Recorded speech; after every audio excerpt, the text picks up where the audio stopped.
Okay, let's start. First step, take note ha, dapat nakaset yung video nyo to private. Then, punta ka sa YouTube channel mo. Ayan. Madali lang naman to guys. Katulad kung gaano mo siya kadaling minahal. Charot. Click the videos. Ayan. Nakikita nyo yung videos. Sundan nyo lang po yung yung maliit na kamay dyan. Yung videos, i-click nyo yan. Then, waiting lang ha, kasi loading. Ito pa mahal sa'yo, laging loading. Click mo din yung gusto mong video na isit natin sa tayo. Yung video na gusto mong isit ko, ganyan. Click mo. Then, click na yan natin yung atin. Then, after, click the private icon under the visibility. Ayan, yan po sa right side na yan. Click mo yan. Taas. Yan.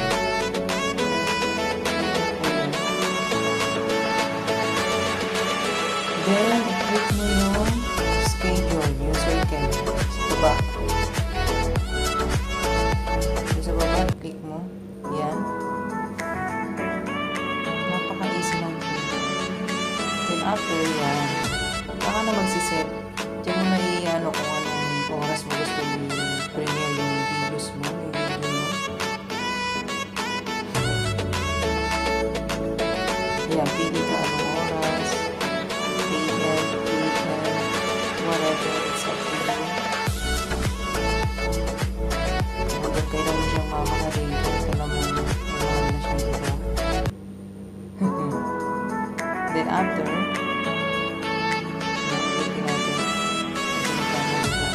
ganun talaga paminsan-minsan magkakamali ka rin. Kung sabi mo nila, kahit nagkakamali ka, ang magkakaroon kung bakit ka rin. So, ayun. Set ka ulit.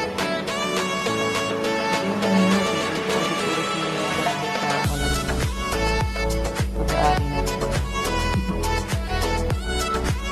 So, ayan, yan na. Click mo yung done. Kung pasaway pa ito isa na ito eh. Click mo yung done. Ayan. At after nyo sa taas, huwag mong kalimutan yung save. Ayan, sa taas. Save mo muna.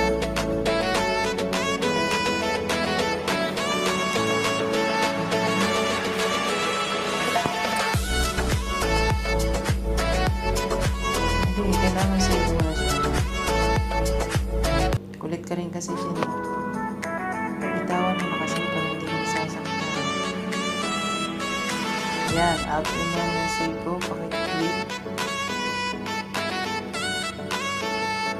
Don't forget to click the save.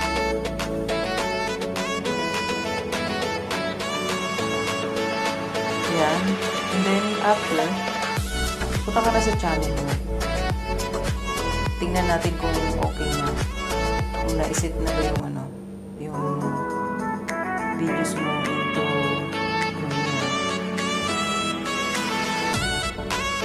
your channel. Madali pong gawin to sa kung naka-laptop ka. Sa laptop mo iset.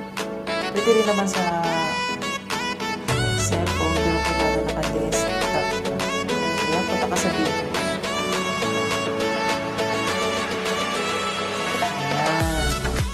As you can see guys, ayan, may kita nyo po dyan. Nakasit na siya to reminder. So, ibig sabihin, okay na.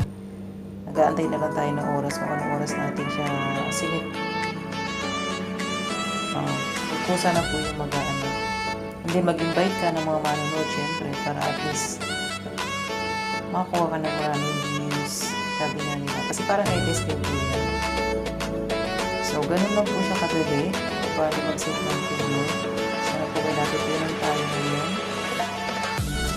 Sana matutunan mo na rin siyang bitawan. So, maraming salamat po.